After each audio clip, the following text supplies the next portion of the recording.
Jess, this is a date. This is not an audition for a job. You can show up to a date in the most perfect dress, hair and makeup done to the nines, you're on time, it's the perfect location, perfect setting, etc., etc. But that doesn't mean you're gonna have a good connection with that person.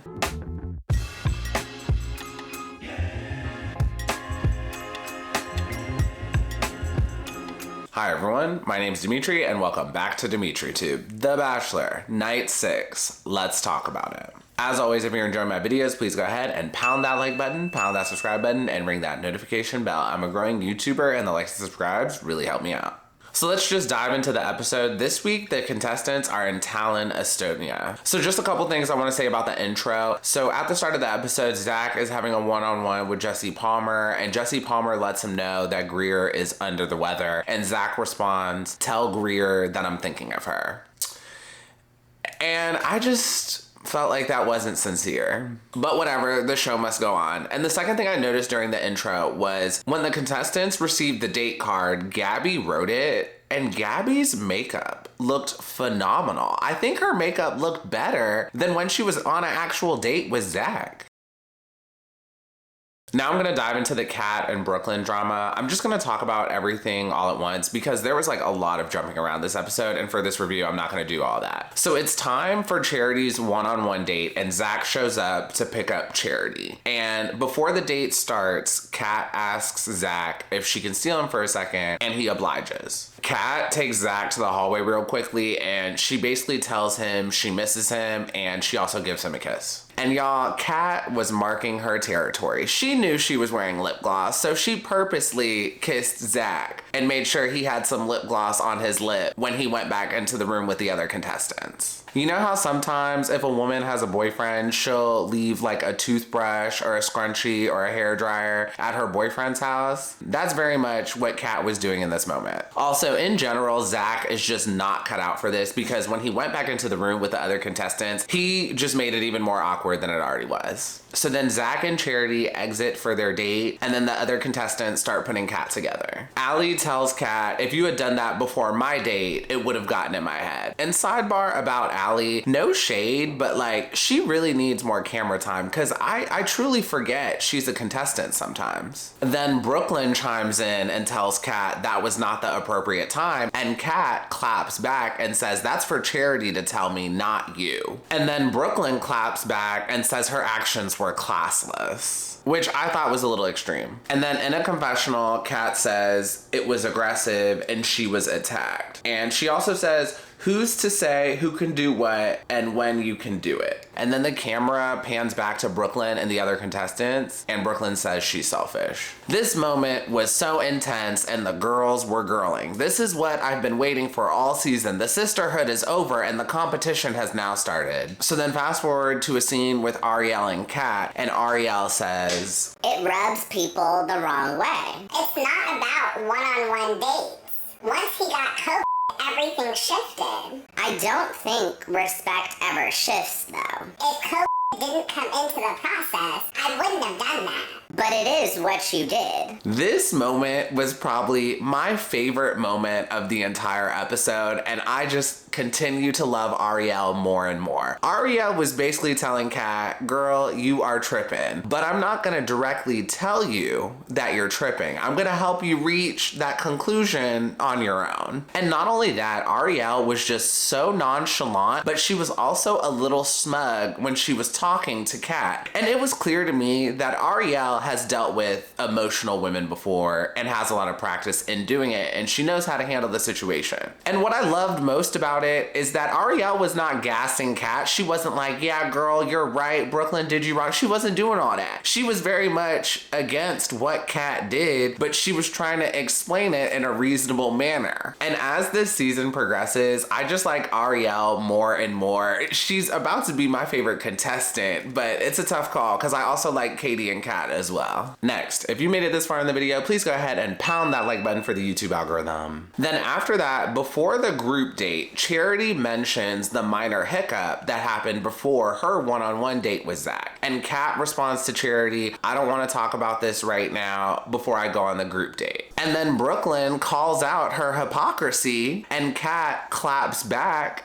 and says she's being aggressive. And at this point, it is very clear these contestants are fighting for Zach. And this is why we love The Bachelor. Personally, I wouldn't do all this for mediocre Zach, but watching other people do it on television is very entertaining. And in that moment, Brooklyn was right. Kat was being kind of hypocritical because Kat wants to do everything on her own time, but then when another contestant wants to do something on their time, it's a problem. So then later on during the cocktail party, Charity pulls Kat for a one-on-one, and then immediately as they start talking, Brooklyn butts in. And as soon as Brooklyn jumps in, Kat storms off, and I loved that moment. So I'm on Team Kat for this. I actually loved Kat on this episode, and I loved how she put Brooklyn together. At the top of the episode, when Brooklyn told Kat it was not an appropriate time, and Kat immediately clapped back and said that's for her to tell me and not you, I love that moment. Kat was right. Brooklyn is butting into business that's not hers. And now Charity pulled Kat for a one-on-one, and it's likely Kat was ready to apologize, but yet again, Brooklyn butts into something that does not pertain to her. So I wasn't mad that Kat walked off. Also, Charity is grown. If she had a problem with what Kat did, let her tell that to Kat. Brooklyn, I don't know why you feel the need to insert yourself. And then later on, Zach has a one-on-one with Kat, and he asks Kat if something was off during the group date. And I swore a producer told him to ask that. And it was also just way too convenient that Zach had an opportunity to talk to Kat immediately after she had that storming off moment with Brooklyn. And what makes this worse is Brooklyn is failing to see the bigger picture. Brooklyn is trying to be about sisterhood and make sure everything is fair, but Kat asked Zach if she could steal him for a second, and Zach said, yes, it's okay. If anything, Zach should have been the one to say, sorry, I have a date with Charity today and we don't have a lot of time. Can I talk to you later? Zach should have shut it down. But for Brooklyn to come for Kat and not even address Zach about the situation, it's just like, girl, all you're doing is perpetuating more drama among the women. And last thing I want to say about this, up until this point, the women have been very much trying to police themselves, and they were trying to make sure things were done as fair as possible. But now we're starting to see a breakdown of all that,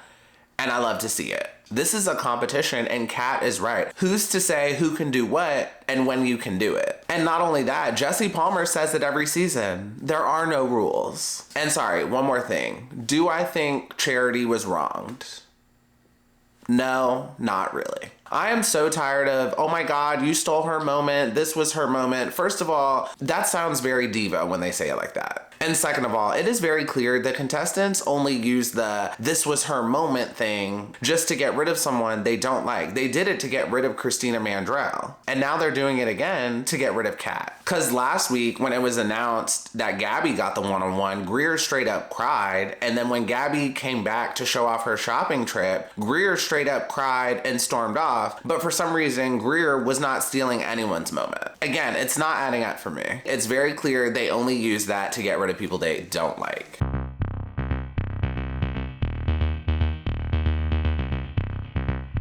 Yep, it's that time, outfit of the episode. For this week's outfit of the episode, I am giving it to Kat during the cocktail party. This week's outfit of the episode was a very close call. I almost gave it to Ariel during her one-on-one date, but I just like Kat's outfit a little bit better. Anyways, so Kat is wearing this gorgeous, sparkly, black, full-length gown. From the shoulders to the bust, there's a V-cut that goes very low. The dress is also mostly backless, and then everywhere else, it just hugs her body very well, but it's also very elegant. And she just looks amazing in this, and then she has her hair to the side. She pairs it with a necklace. This is just an amazing look. And not only that, she's a huge part of the storyline this episode, so this was a great choice to wear to storm off from when talking to Brooklyn. So for that, I gave her outfit of the episode. Now we're moving on to the one-on-one with Charity and Zach. For the date, they take a horse-drawn carriage through Talon. And during this part of the date, Charity was gagging. She was so gagged that they were taking a horse-drawn carriage. Like, this was definitely a fairy tale fantasy moment for her. And they have done horse-drawn carriages on this show a bunch of times, but I will say this instance, I think, was the prettiest location that I've seen. And they also did a wife carry, which apparently is a popular popular sport in Estonia, but in reality, I think ABC just made that up. And Zach was going so fast. If I was Charity, I would have held on for dear life. But also, I don't think Charity weighs that much, so. And also, was Charity crying after the first portion of that date? I swore that was like a teardrop on her cheek, or her makeup was just running. I don't know what it was, but I almost thought she was crying. And then after that, they drink some liquid and they eat sweet almonds, and then we move on to the night portion. And Charity's hair, makeup, and earrings looked amazing. From what I could tell, her dress looked really cute too, but we never really got a good look of the entire thing. And during the night portion, Charity says her last relationship was emotionally abusive and he cheated on her, and she also hid this from her parents. And Zach responds and says he neglected himself in his last relationship. And I was wondering if he was talking about Rachel, but Zach is just so unspecific about anything, I'm not even gonna dive into it. Okay, so just a couple things I wanna say about this. First, a lot of the contestants were previously in emotionally abusive relationships. Charity was, Brooklyn was, and I think Gabby said she was too. Like, I'm just genuinely shocked about how common this is this season. And second thing I want to say, I love seeing Zach and Charity together. Watching them was just so much fun. And before, I thought they were just way too similar and not a good match, but now they're starting to make more sense to me. And I do think if Zach chose Charity at the end of this, he would be happy and they could work. But I will say, at this point in the competition, I think Zach could pick Charity, Kat, or Katie, and he would be happy. So at this point, it almost just comes down to who does Zach like the most. Now let's talk about Jess. So Jess was spiraling the entire episode because she wants a one-on-one, but she has not gotten a one-on-one yet. So then later on, Jess gets chosen for the group date, and for the group date, the contestants all meet up with an Estonian witch. And this group date was a hot mess. Hated it. But I did like Jess's outfit during this date. It was very Gen Z. And during the group date, the contestants hold up a candle with a flame with Zach. And when it was Jess's moment to do this, the flame goes out and she spirals even further. It was actually kind of poetic. So then we move on to the night portion, and before Jess has her one-on-one with Zach, she tells the other contestants that she had an anxiety attack. Sis, if you're having anxiety attacks, you need to go home. You do not need to be chasing after Zach. And the irony of this whole situation is that ABC is taking COVID so seriously. Like, they basically canceled half of last week. But when Jess said she had an anxiety attack, it's not serious. Also, I get it. Zach is a great guy, and you are in a bubble right now with production gassing you. I get it, but we need to remember, there are more men in this world than Zach. If it does not work out with Zach, it's okay. So Jess and Zach finally have a one-on-one, and she says she's not confident and it's tough being around a bunch of confident women, and she still has not received a one-on-one. She wants to progress the relationship organically and not forced, but the clock is ticking. And Zach responds and says the clock doesn't matter, and he's confident in their relationship. Zach also says, I don't want you to think a one-on-one is the only time you can be vulnerable. And then Jess responds, were women vulnerable with you before or after a one-on-one? Then Jess says, a one-on-one is a big deal and I don't know where your head is at. And then Zach responds, he's not feeling that confident. Then Jess says she's not gonna beg and self-eliminates. Okay, so let's unpack this. First, Jess is competing against a bunch of Instagram models. And not only that, all of the Instagram models received a one-on-one date and she hasn't. So now she is spiraling from insecurity.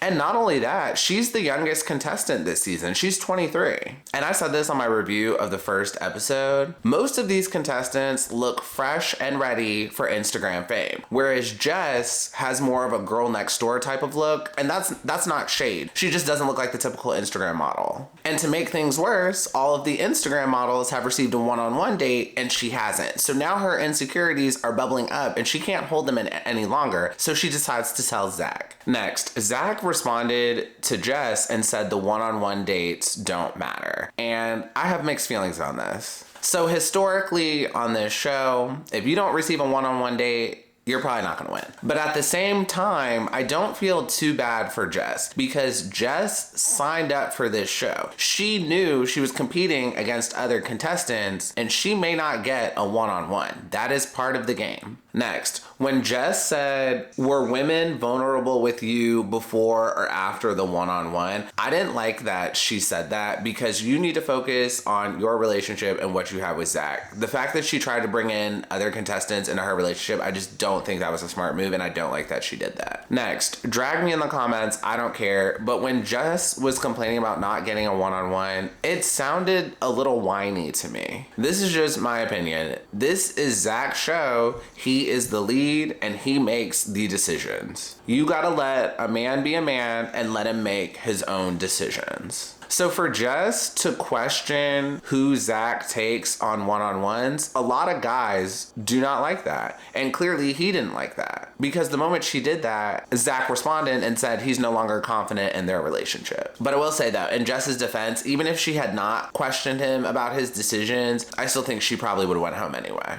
And last thing I want to say about this, Zach pretty much lets these contestants eliminate themselves. This same exact thing happened with Bailey and Brianna earlier in the season.